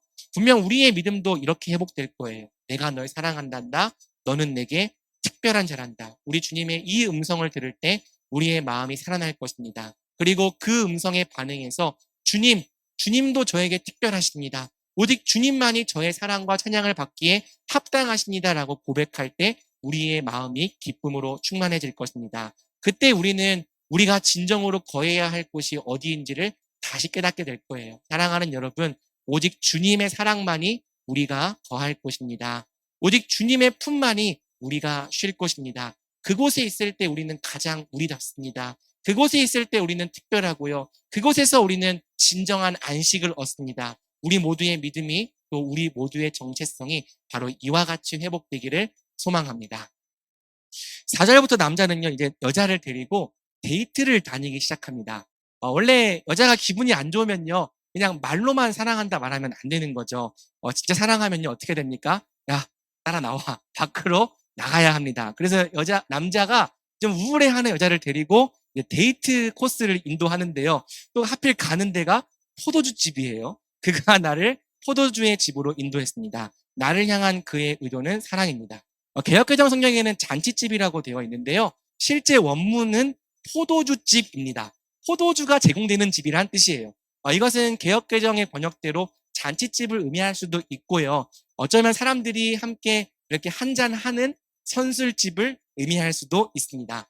또 개역개정 번역은 그 사랑은 내 위에 깃발이로구나 라고 번역되어 있는데요. 깃발 대신 눈빛 또는 의도라고 번역하는 것이 좀 더 자연스럽습니다. 그래서 저는 김구원 교수님이라는 이 분의 해석을 따라서 나를 향한 그의 의도는 사랑입니다라고 이 부분을 번역했어요. 그러니까 쉽게 말해서 남자와 여자는 술집 데이트를 간 겁니다. 또 이 이야기를 듣고 어디 가서 야, 목사님이 술집에서 데이트해도 된대 그렇게 말하면 큰일 나요. 그냥 아가서의 이야기인 거예요. 그러니까 아무튼 이 술집에 데려간다니 뭔가 의도가 있는 거 아니야 이렇게 생각할 수 있겠죠. 하지만 여자는요, 이 남자의 순전한 의도를 신뢰하는 거죠. 그래서 말하는 거예요. 나를 향한 그의 의도는 사랑입니다. 이 남자는 나를 사랑하기 때문에 나를 기쁘게 해주려고 이곳으로 데려왔습니다. 물론 여러분, 우리의 현실은 그렇지 않습니다. 술집에 데려가서 술을 먹이려 한다. 그 의도는 사랑만은 아닐 수 있어요. 그러니까 여러분, 함부로 따라가면 안 됩니다. 아무튼 여자는 믿는 거죠. 그의 의도는 사랑입니다. 그리고 이 포도주집에 들어간 남자와 여자는 가볍게 한 잔을 나눕니다. 그리고 대화를 즐겨요. 그런데 여러분, 대화를 나누다가 어떤 일이 벌어집니까? 여자가 남자에게 푹 빠져버리는 거죠. 당신들은 건포도로 내 기운을 북돋아 주세요. 방백입니다, 방백. 그러니까 데이트하다 갑자기 관객들을 향해서 당신들은 건포도로 내 기운을 북돋아 주세요. 사과로 나를 회복해 주세요. 내가 사랑 때문에 기진하기 때문입니다. 라고 이야기를 하는 거예요. 이게 무슨 뜻이냐? 데이트를 하는데 너무 좋은 거예요. 대화를 나누는데 막 심장이 두근거려 미칠 것 같은 거죠. 그래서 남자 앞에서는 이렇게 애써 평정을 가장하고 있지만 막 실제로는 너무 가슴이 쿵쾅거려가지고 막 체력이 소진이 돼버리는 겁니다. 사랑에 빠져서 녹초가 되는 거죠. 이것은 사랑을 해본 사람이라면 충분히 공감할 수 있는 일이죠. 사랑은요, 의외로 칼로리 소모가 큽니다. 그래서 다이어트 하려면 사랑을 하면 돼요. 칼로리가 빨리 소모가 돼요. 심장이 빨리 뜁니다. 짜릿해요. 그래서 같이 있으면 진짜 행복한데 막 체력이 금방 소진돼요. 사랑은 에너지가 많이 소비되는 일이죠. 그런데 남자가 여기서 멈추지 않고 갑자기 스킨십을 시도해 봅니다. 데이트에서 결코 빠질 수 없는 요소 스킨십이죠. 6절입니다. 그가 왼팔로 내 머리를 고이셨습니다. 오른팔로는 나를 안아줍니다. 남자는 왼팔로 팔베개를 해주고 오른팔로는 여자를 고이 안아줍니다. 이제 두 사람은요, 적절한 스킨십까지 나누는 사이로 발전한 거예요. 함께 시간을 보낼수록 사랑은 점점 깊어져 가는 거죠. 지금 이 순간 남자와 여자는 서로를 아주 깊이 사랑하는 단계로 접어든 겁니다. 사랑하는 여러분, 우리도 마찬가지예요. 하나님과 사랑에 빠지기 원해요? 하나님과 더욱 깊은 관계로 들어가기 원하십니까? 그렇다면 우리는 다른 무엇보다 하나님과 시간을 많이 보내야 합니다. 왜? 사랑은요, 반드시 시간을 통해 자라나기 때문이에요. 사랑은 아무것도 아닌 것 같은 사소한 시간, 하지만 사랑하는 사람과 함께 보냈던 바로 그 시간 속에서 자라나는 거죠. 함께 웃고 함께 울고 함께 대화를 나누었던 시간, 서로의 눈을 마주보고 함께 손을 잡고 걸었던 시간, 바로 그 시간들 속에서 사랑은 자라나는 겁니다. 하나님을 깊이 사랑하게 된 사람은요, 바꿔 말하면 어떤 사람이냐? 하나님과 시간을 많이 보내본 사람인 거예요. 하나님과 추억이 많은 사람인 거죠. 그러니 여러분, 만약 내가 하나님과의 관계가 별로 깊지 않다라고 생각된다면 한번 이 부분을 점검해 봐야 하는 겁니다. 여러분은 하나님과 얼마나 많은 시간을 함께 하고 있습니까? 혹시 하나님과 함께 보내는 시간이 일주일 중에 딱 예배 시간 한 번뿐은 아닌지요? 그렇다면 여러분은요, 하나님과 사랑에 빠지기는커녕 친해지지도 못하는 거예요. 여러분, 한 교회를 30년 넘게 다녀도 일주일에 딱 한 번, 그것도 예배 시간에 그냥 얼굴에 옆자리에 있는 이 얼굴 한 번 보는 사람들끼리는요, 절대 안 친해져요. 여러분 해봐서 알잖아요. 그런데 하나님도 마찬가지인 거죠. 그냥 하나님 만나는 시간이 일주일에 딱 한 번, 예배 드리는 시간 1시간. 다행히 우리 청년은 2시간이긴 한데 2시간. 제가 여러분들에게 하나님 만나는 시간을 늘려주려고 2시간이나 하는 거예요. 그러니까 2시간 정도 만나봐야 하나님이랑 안 친해진다는 거죠. 사랑에 빠지려면요, 시간이 필요한 겁니다. 처음에는 어색해도요, 무슨 말을 해야 될지 모르겠어도 일단은 많이 만나봐야 하는 거죠. 그분의 말씀을 읽는 시간이 있어야 되고 그분께 기도하는 시간이 있어야 합니다. 만나는 시간이 없으면 사랑은 절대 자라나지 않기 때문이죠. 자, 그리고 남자가 여자를 포도주집으로 인도했던 것을 기억해 보십시오. 남자와 여자는요, 더 특별한 데이트의 시간을 마련했습니다. 사랑이 깊어지려면 일상적인 만남도 중요하지만 또 뭘 해야 되는 거예요? 특별한 시간도 한 번씩은 가져야 하는 거죠. 만약 우리가 연애를 할 때 맨날 카페에 앉아서 차 마시고 헤어지는 게 전부라면 여러분 어떻게 사랑이 깊어지겠습니까? 물론 나중에 가면 별로 할 게 없어지긴 하거든요. 그래서 만나서 카페 앉아서 차 마시고 헤어지고, 만나서 카페 앉아서 차 마시고 헤어지고, 그러면 사랑이 더 깊어지지가 않는 거예요. 때로는 영화도 보러 가는 거고요. 대전을 떠나 산에도 가는 거고요. 바다도 가보는 거고, 특별한 체험도 해보는 거고, 액티비티도 즐겨보는 거죠. 자꾸 둘만의 특별한 시간을 가져야지만 추억도 쌓이고 사랑이 깊어지는 거 아닙니까? 그런데 하나님과도 그렇다는 거죠. 하나님과 사랑에 빠지기 위해서는요, 일상적인 만남뿐 아니라 특별한 시간도 가져봐야 하는 거예요. 더 하나님을 특별히 만나보기 위해 나아오는 시간도 가져봐야 하는 거예요. 여러분, 수양회도 그 특별한 만남 중 하나죠. 여러분, 이 특별한 만남 중에 졸지 마세요. 여러분, 데이트하는데 옆에 있는 사람 졸고 있고 휴대폰 보고 있으면 어떻게 사랑에 빠지겠습니까? 지금 이 특별한 시간에 그 하나님께 한번 당신을 사랑합니다라는 그 아름다운 눈빛 좀 보내오라는 거죠. 우리는요, 하나님과 계속 특별한 만남을 가져봐야 하는 거예요. 하나님과 더 특별한 만남을 갖기 위해서, 하나님과 더 특별한 추억을 쌓기 위해서 굳이 시간을 내어서 어떤 자리로 가봐야 하는 거죠. 분명 수양회 한 번으로는 우리 인생이 안 바뀔 수도 있어요. 하지만 수양회 때 만난 하나님의 그 특별한 경험이 두고두고 우리 인생의 추억이 되는 거죠. 수양회뿐 아닙니다. 하나님을 더욱 특별히 만나기 위해서 우리는 훈련도 참여해 보는 거죠. 성장반도 들어보고 제자반도 참여해 보는 거죠. 아웃리치도 나가보고 선교도 나가보는 겁니다. 가만히 있기만 하는데 사랑에 빠지겠습니까? 오히려 끊임없이 하나님을 만나는 자리로 가보고 하나님과 함께 해보려고 할 때 우리가 하나님과 사랑에 빠지지 않겠냐는 거예요. 여러분, 하나님이 정말 우리 인생의 제일 된 목적이라면 그분께 시간 내는 걸 아까워하지 마십시오. 하고 싶은 것 다 하고 남는 시간을 드리려 하지 마십시오. 그러면서 하나님과 사이가 좋아지려면 이거는 욕심 아닙니까? 오히려 하나님과 정말 사랑에 빠지고 싶다면 자꾸 그분에게 시간을 내십시오. 때로는 그분과의 사랑을 위해서 손해도 보십시오. 여러분, 여기에 오기 위해서 휴가를 내고 자기의 월차를 보고 이 월급을 손해를 보고 온 사람들도 있습니다. 사랑한다면 손해 볼 수 있는 거죠. 월차 쓸 수 있는 거죠. 네. 아무도 아멘 안 해줘서. 여러분, 물질도 아끼지 않을 수 있는 거죠. 그렇게 하나님과 정말 특별한 시간을 함께 하다 보면 어느 순간 우리도 알게 될 거예요. 나를 향한 그의 의도는 사랑입니다. 하나님이 나를 정말로 사랑하시는구나. 그분과의 시간이 좋아지기 시작할 거예요. 너무 즐겁고 행복해서 기쁨으로 벅차오를 것입니다. 그러기 위해서는 우리가 끊임없이 하나님과 우리의 관계 가운데 시간이라고 하는 물을 주어야 하는 거죠.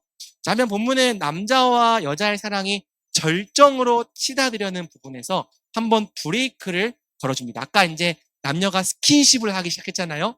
그러니까 뭔가 이렇게 선을 넘어가려는 시점에서 7절이 등장하는 거죠. 우리 한번 함께 읽어보겠습니다. 시작. 예루살렘의 딸들아, 내가 노릇돈은 들사슴으로 너희를 맹세하게 한다. 사랑이 원할 때까지 사랑을 깨우지 말고 자극하지 말라. 자, 이 부분도 개역개정 번역과 좀 다릅니다. 개역개정은 내 사랑이 원하기 전에는 흔들지 말고 깨우지 말지니라 라고 번역합니다. 이것은 사실 이미 남녀가 잠자리를 가졌다고 가정하는 번역입니다. 이 순간 남녀가 육체적인 관계를 통해 사랑의 절정에 이르렀다 해석하는 학자들이 있는 거죠. 하지만 실제 원문을 보면요. 내 사랑이 아니라 그냥 사랑이라고 되어 있습니다. 이 사랑은요. 남녀가 서로를 내 사랑이라고 부를 때 부르는 그 호칭이 아니고요. 그냥 사랑이라고 하는 추상적 개념을 가리키는 표현인 겁니다. 본문은 사랑을 의인화하는 거죠. 사랑이 원할 때까지는 사랑을 깨우지 말고 자극하지 말라. 여기서 말하는 사랑은 남녀의 육체적 사랑을 의미하는 거예요. 나가서는 아직 육체적 사랑의 때가 이르지 않았음을 경고하는 거고요. 나중에 8장에서 보면은 이 사랑을 깨우는 때가 올 겁니다. 하지만 아직은 아니라는 거죠. 이 경고가 3장 5절과 8장 4절에 두 번 더 등장합니다. 그러니까 아가서는 뭘 말하냐면 감정이 동하면 어느 때든지 육체적으로 사랑을 나눠도 된다. 그렇게 말하는 게 아니에요. 오히려 모든 사랑에는 적절한 때가 있다. 그 시기가 이르기 전까지는 아무리 마음이 동할지라도 자제해야 될 것을 가르치는 거죠. 노루와 들사슴으로 맹세하게 한다라는 표현이 등장하는데요. 이것은 발음을 이용한 언어 유희입니다. 이 노루와 들사슴으로라는 표현은 비츠바웃 오 부아일로 타사데라는 이 발음을 갖는데요. 이것이 만군의 여호와 엘샤다이랑 발음이 비슷합니다. 만군의 여호와 엘샤다이는 부츠바웃 오 부엘 샤다이가 되는 거죠.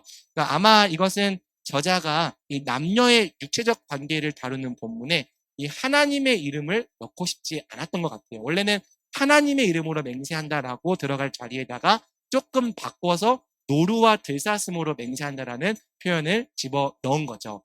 자, 이제 마지막 장면입니다. 거의 다 왔어요. 여러분 좀만 더 들을 수 있죠? 자, 마지막 장면. 이 장면이 오늘 본문의 결론이자 하이라이트에 해당하는 거죠. 자, 여러분 지금까지 데이트를 열심히 잘했다면 이제 뭘 해야 됩니까? 1년째도 데이트, 2년째도 데이트, 3년째도 데이트, 뭐 우리 중에 한 6년, 7년 데이트 하다가 결혼한 친구도 있긴 한데 아무튼 데이트만 하면 안 되죠. 장기 연애는 좋지 않아요. 때가 되면 뭘 해야 됩니까?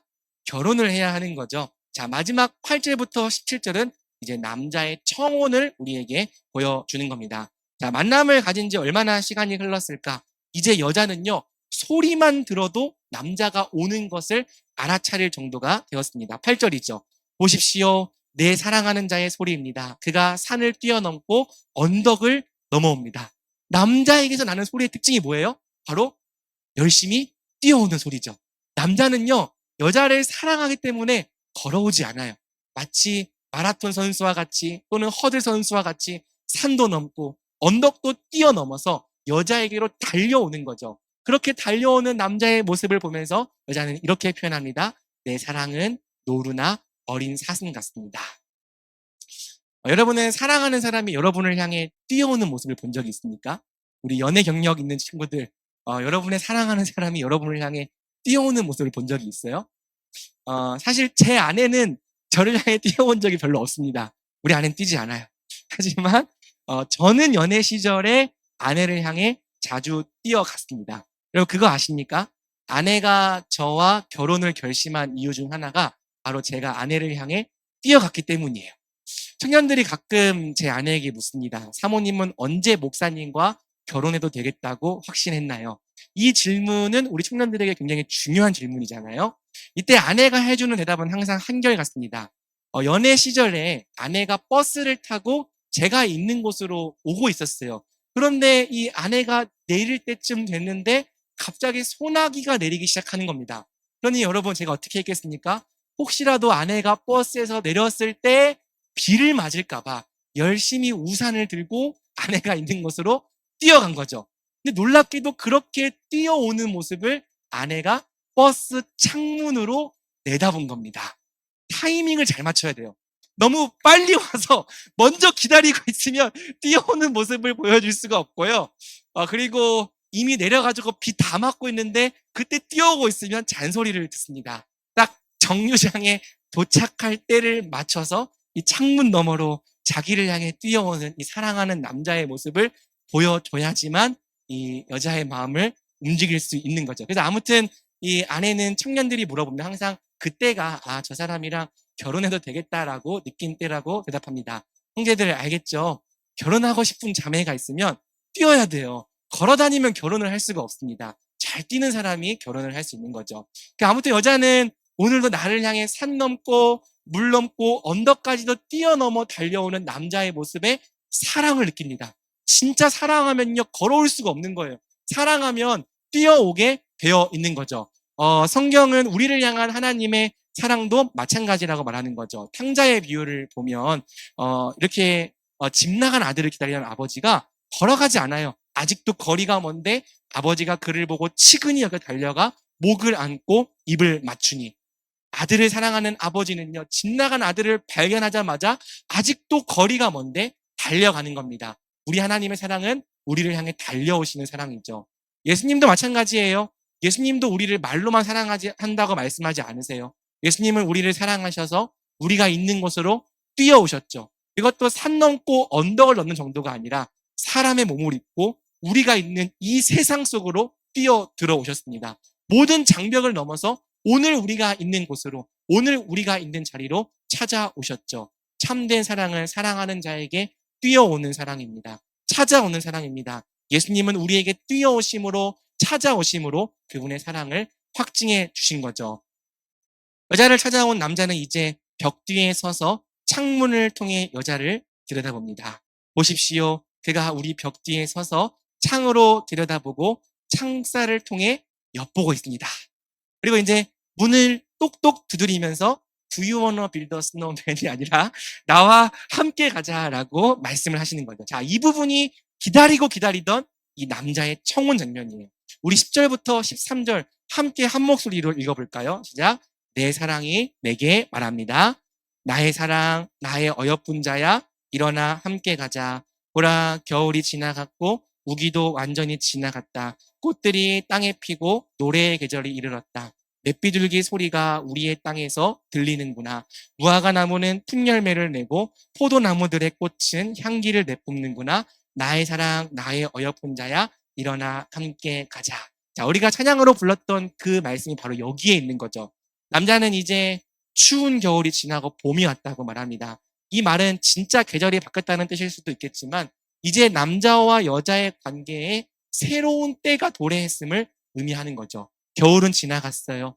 남자와 여자는 이제 결혼이라는 새로운 관계로 들어가게 될 것입니다. 남자와 여자가 이 결혼이라는 새로운 관계로 들어간다면 이제 함께하는 모든 순간이 봄이 되는 거죠. 지금까지는 너무 추웠을지라도, 꽁꽁 얼어 있었을지라도 두 사람이 함께 한 몸이 되는 순간 모든 것이 눈 녹듯 녹아내리는 따뜻한 봄이 시작되는 겁니다. 꽃이 피고 새들이 지저귀는 생명의 계절이 도래하는 거죠. 남자는 정식으로 청혼하는 거예요. 나의 사랑, 나의 어여쁜 자야, 일어나 함께 가자. 이제는 혼자 가지 말고 나와 함께 가자.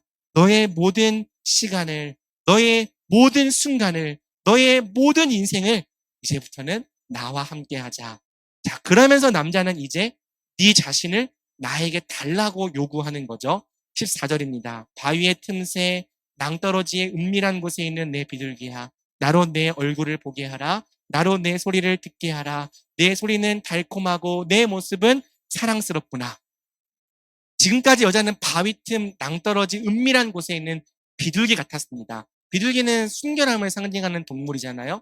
그런데 이 비둘기가 지금까지는 누구에게도 자기의 얼굴을 보여주지 않았고 자기의 소리를 들려주지 않았던 거죠. 바위의 틈새, 낭떠러지의 은밀한 곳, 아무도 다가갈 수 없는 곳에 홀로 숨어 있었습니다. 하지만 남자는 이제 너를 나에게 달라고 말하는 거죠. 나에게는 네 얼굴을 보여주렴. 나에게는 네 소리를 들려주렴. 이제는 나만의 비둘기가 되어주렴이라고 말하는 겁니다. 왜? 내 소리는 달콤하고 내 모습은 사랑스럽구나. 네가 너무 사랑스럽다는 거예요. 사랑하는 여러분, 이게 청혼이죠. 청혼이 뭡니까? 이제는 혼자가 아니라 함께 가자는 거잖아요. 나도 내 전부를 줄 테니 너도 너의 전부를 나에게 달라는 거잖아요. 이제는 마치 추운 겨울이 봄으로 바뀌듯이 이전과는 다른 완전히 새로운 관계로 들어가자는 거잖아요. 그래서 청혼은 과거에나 오늘날에나 굉장히 아름답고 두근거리는 일인 거죠. 여러분, 어떻게 여기 결혼하신 분도 계시는데 청혼 잘 받으셨습니까? 자, 놀라운 것은요. 청혼 잘 했어요? 네. 누구한테 질문했는지 알려주겠습니다. 자, 놀라운 것은 사람이 사람에게 청혼을 하는 것처럼 하나님도 우리에게 청혼을 하신다는 사실이에요. 하나님과 우리의 사랑이 점점 깊어져 가다 보면 어느 순간 하나님께서 우리에게 청혼을 하시는 때가 반드시 찾아오는 거죠. 나의 사랑, 나의 어여쁜 자야, 일어나 나와 함께 가자. 물론 교리적으로 볼 때는 우리 이미 예수님과 연합했습니다. 예수님 믿고 성령 받은 순간 이미 예수님과 연합을 한 거죠. 하지만 신앙적으로 볼 때에는 아직 우리가 예수님과 더 깊은 관계로 들어가지 않았을 수 있는 거예요. 우리가 우리의 전부를 예수님께 드리지 않았을 수 있고요. 우리의 마음을 예수님께 드리지 않았을 수 있다는 거죠. 감사하게도 예수님은 인격적이셔서 강요하지 않으십니다. 오히려 정말 오래도록 우리를 기다려주시죠.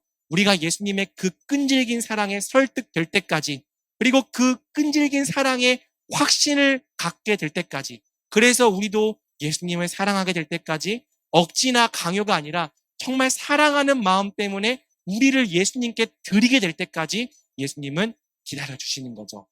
여러분, 연애랑 결혼은 달라요. 연애도 물론 특별한 관계지만 결혼은 훨씬 더 특별한 관계 아닙니까? 연애도 서로에게 사랑을 고백하는 관계입니다. 하지만 아직 서로가 서로에게 완전히 속했다고 말할 수는 없는 관계죠. 반면 결혼은 어떤 관계예요? 서로가 서로에게 완전히 속하는 관계입니다. 너는 내 것이 되고 나는 너의 것이 되는 관계죠. 연애와는 비교조차 안 되는 깊은 언약적 관계. 우리가 주례 받을 때 듣는 것처럼 기쁠 때나 슬플 때나 비가 오나 눈이 오나 건강할 때나 아플 때나 검은 머리가 파뿌리가 될 때까지나 항상 서로를 사랑하고 아끼고 책임질 것을 언약하는 관계인 거잖아요. 하나님께서 우리에게 원하시는 관계가 바로 여기까지라는 거죠. 여러분, 하나님은요, 우리와 가벼운 관계가 되실 생각이 없으세요. 우리와 엔조이를 하실 생각이 없으십니다. 서로 사랑한다고 말은 하지만 아무 책임이 없는 가벼운 관계에 머물 생각이 없으십니다. 하나님은요, 우리와 더 깊은 관계, 즉 언약적 관계로 들어가기 원하시는 거예요. 이 하나님의 갈망이 성경 속에서 계속해서 제시되어 온 거죠. 레위기 26장 12절 보면 나는 너희 중에 행하여 너희의 하나님이 되고 너희는 내 백성이 될 것이니라.